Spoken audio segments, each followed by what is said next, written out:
রাজ্যের মুখ্যমন্ত্রী শুভেন্দু অধিকারী বলছেন যে রাজ্যে শাসকের আইন নয়, আইনের শাসন চলবে এখন থেকে। কিন্তু বারুইপুর সূর্যপুরের ঘটনাটা ঠিক আমরা উল্টো দেখতে পেলাম।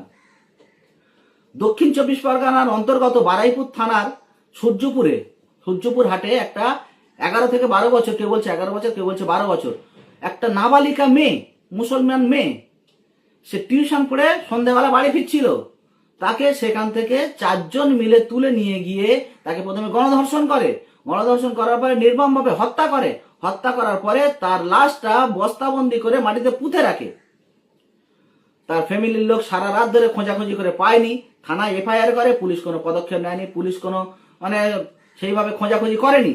তারপরে সূত্র মারফত তারা জানতে পারে কারা কারা করেছে। স্থানীয় কিছু লোক, তারা শোনা যাচ্ছে ওখানকার মানুষদের মধ্যে যে তারা বিজেপি আরএসএস এর সঙ্গে যুক্ত। তাদেরকে ধাওয়া করে পুলিশের হাতে তুলে দেয় ধরে। তারপরে সেখানকার লোকাল যে সূর্যপুরের লোকাল যে বিজেপি নেতা, তার নাম হচ্ছে শান্তনু মণ্ডল, সে তার দলবল নিয়ে থানা থেকে সেই সমস্ত ধর্ষক, খুনি, সেই অপরাধীদের ছাড়িয়ে নিয়ে যায়। তারপর আজ সকাল থেকে সূর্যপুর লাগোয়া বিস্তীর্ণ অঞ্চলে আজ সাধারণ মানুষ ক্ষোভে ফুটছে, অবরোধ চলছে, ট্রেনও চলছে না ঠিক মতো। আজকের মানুষের মনে একটা ক্ষোভের সৃষ্টি হয়েছে যে শুভেন্দু অধিকারী যেটা বলছে যে গুন্ডা দমন আইন কি এই সমস্ত তার দলের যে কর্মী, সমর্থক, নেতা তাদের উপর কি বলবৎ হবে, না শুধু সাধারণ মানুষ বিরোধীদের উপর হবে? এই প্রশ্নটা কিন্তু আমরা তুলছি, সে সাধারণ মানুষও তুলছে, সেখানকার লোকাল জনসাধারণ ক্ষোভে ফুটছে, পুলিশদের ভূমিকা নিয়েও সাধারণ মানুষ ক্ষোভে ফুটছে। এটা সম্পূর্ণভাবে বিজেপি আরএসএস চক্রান্ত করে সেই অভিযুক্তদের তারা ছাড়িয়ে নিয়েছে। মুখ্যমন্ত্রী কি বলছে যে ধর্ষণ করলে আমরা কি সকালে জমা করব, বিকেলে খরচা করব, সকালে জমা করব, বিকেলে খরচা করব। তাহলে প্রশাসনের কাছে আবেদন করছি, অনুরোধ করছি, তাহলে কিভাবে এরা ছাড়া পায়, কিভাবে এরা ছাড়াটা পেল, কিভাবে ছেড়ে দেওয়া হলো এই সমস্ত ধর্ষকদের, খুনিদের? মুখ্যমন্ত্রী কথা এক বলছেন আর তার দলের লোকেদের জন্য আলাদা আইন আর সাধারণ মানুষদের জন্য আলাদা আইন।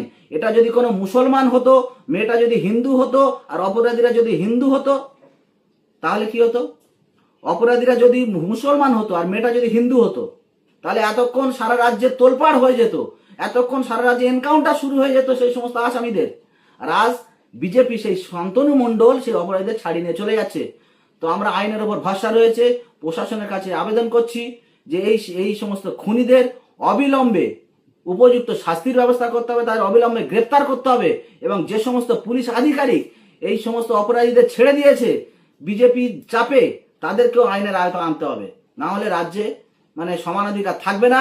আর যে আপনি যে বলছেন যে আইনের শাসন শাসকের আইন না, আইনের শাসন চলবে, সেটা আপনার কথার কথা, সেটা কিন্তু প্রমাণিত হবে। চিত্রা জুয়েলার্স, HUID হলমার্কযুক্ত খাঁটি সোনার গহনা মানেই মশাটের চিত্রা জুয়েলার্স। মজুরি 7% থেকে শুরু। চিত্রা এপিক সিলভার, চণ্ডীতলা থানা এলাকার একমাত্র এক্সক্লুসিভ সিলভার শোরুম। মনের মতন গয়না মানে চিত্রা জুয়েলার্স, মনের মতন গয়না মানে চিত্রা জুয়েলার্স।